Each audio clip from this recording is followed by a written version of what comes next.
Hello, hello, hello. Welcome to episode 29 of the Home Front. I will give everyone a few minutes, few seconds to jump on. I'm kind of impatient.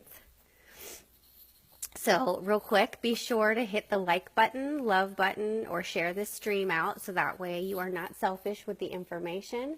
Today we are going to talk about an agency agreement, what it is and why it's important to you as someone who's going to be either buying, selling, or renting a house. So please say something, let me know that you've joined so that way I can give you a shout out and tag a friend if you think someone might need to know this information. I am Krista Campbell with, I represent my brand as Krista Sells VA, Realtor in Virginia. What's up, Lori? Thanks for jumping on. Today we're going to talk about the agency agreement and why it's important and how it makes a difference to you. Okay, so we will go ahead and get started, and please don't hesitate to ask questions. I do stop and answer questions because this is important information that I want everyone to understand. So first, what is an agency agreement? And the basic definition, what's up, Annette? Thanks for jumping on. The basic definition of this is the Virginia Association of Realtors definition, by the way. It says it's worked to help develop, the Virginia Association of Realtors has helped develop legislation to enhance the agency relationship, requiring disclosure agreements between licensees and those they represent, meaning our clients.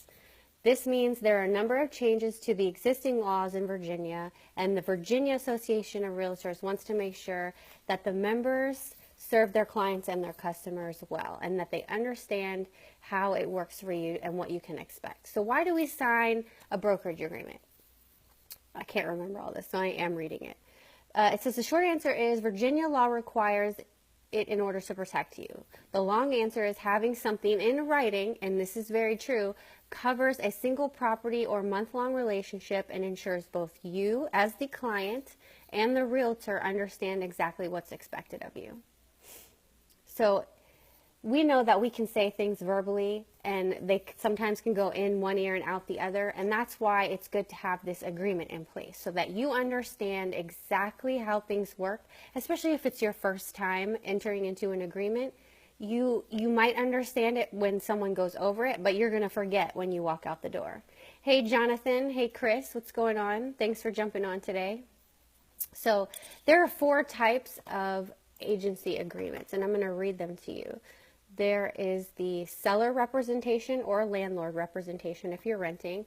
And this means that if you sign an agreement with me as your representative, as your agent,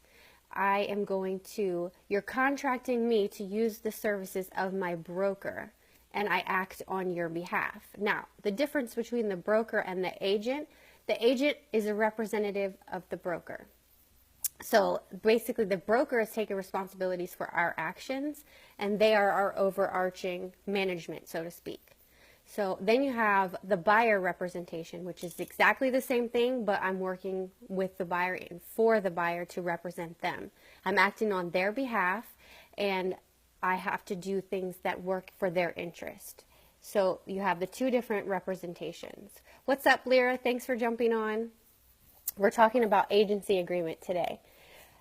So you either are a seller representative or a buyer representative. Now there are 2 more that I want to explain. Designated representation. This representation agreement, or this agreement, means that the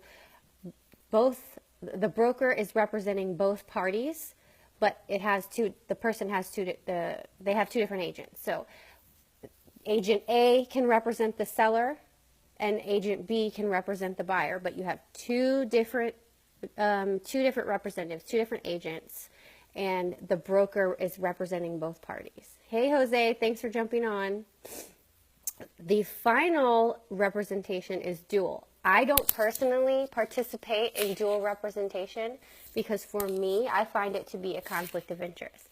I cannot represent both parties and try and get the best deal for both parties. Other agents can. I just cannot do that because I can't. For example, if you're the seller, I can't get you the best sales price and get my buyer the best sales price. Because as the seller, you're trying to get the most money, and as the buyer, you're trying to get pay the lease. So I can't do that. So I don't participate in it, but it does occur, and some agents can do that.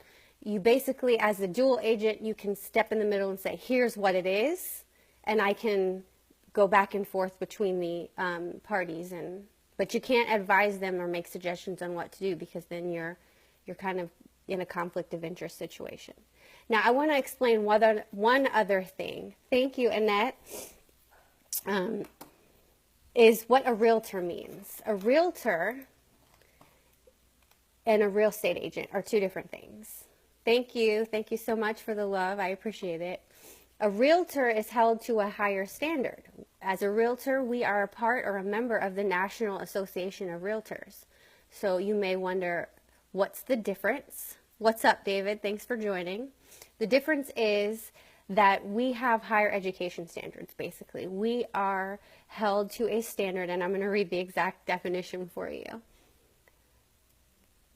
Realtors are allowed to use that famous realtor symbol, and we're committed to protecting your interests as our client throughout the entire transaction with integrity, honor, professionalism, and expertise that meets the high standards set by the realtor name, which is meaning you are an association or you're in a membership agreement with the National Association of Realtors, and you agree to uphold our code of ethics. We do have a code of ethics. It says, and realtors also have access to more sophisticated tools to help sellers market their properties to the right audience. I am personally a realtor. I do use those terms interchangeably, but to understand that there is a difference.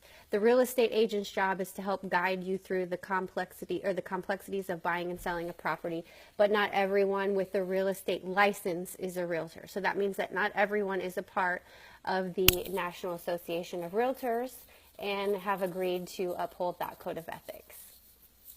So, what's up, Kathy? And thank you, Jose. It is definitely information that is not common knowledge, and sometimes I forget because not everyone knows that. And it's very important to let everyone know and inform everyone. So I appreciate you guys jumping on. And if you have any questions, please feel free to ask me. I am very happy to help in any way that I can. I really appreciate you guys spending your time with me and watching. I try to come to you and bring a value to you. Exactly, Jose, a value. I try to give you value and help you understand how things work in real estate, because at some point I'm thinking a lot of people do want to get into real estate. They do want to purchase a home, and I would like to be a part of that process if I can help you in any way. If you don't have a real estate agent, if you're not in Virginia, I can definitely help you find one. So please reach out to me and I'll connect you with someone that I know. And thanks again for watching. Please share this out. Don't be selfish with the information. I know, I can't wait for Tuesday. You have to come and watch Girls Night Live, everyone, on Tuesday. I'm going to be interviewing, Tiffany and I are going to be interviewing Jose. He's full of value and life, so you have to come and watch it. Thank you, thank you. So again, thank you guys for watching. Thank you for the loves. I really, really appreciate it. And I will see you on Monday. I am not going to be doing a show on Sunday. So see you then.